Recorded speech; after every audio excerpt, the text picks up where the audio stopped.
లైఫ్లో ఒక్కసారైనా చూడాల్సిన 5 శివ టెంపుల్స్ అవేంటో క్లియర్గా చెప్తాను, వీడియో సేవ్ చేసి పెట్టుకోండి.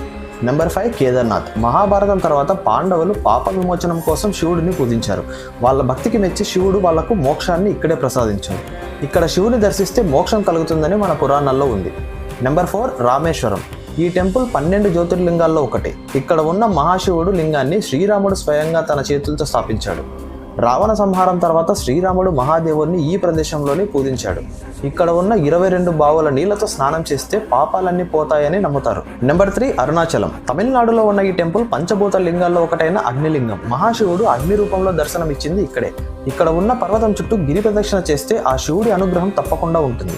ఎందుకంటే అది జస్ట్ ఒక కొండ కాదు, సాక్షాత్తు శివుడే. నెంబర్ 2 శ్రీశైలం. జ్యోతిర్లింగాల్లో ఒకటే శ్రీశైలం టెంపుల్. ఒక జ్యోతిర్లింగం, ఒక శక్తిపీఠం రెండూ ఒకే చోట ఉన్న ఏకైక స్థలం.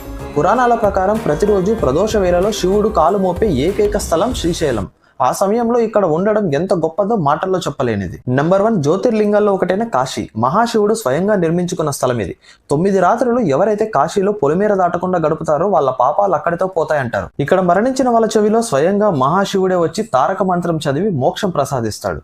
చూశారు కదా, ఇందులో మీరు ఏ టెంపుల్స్కి వెళ్ళారో కమెంట్ చేయండి.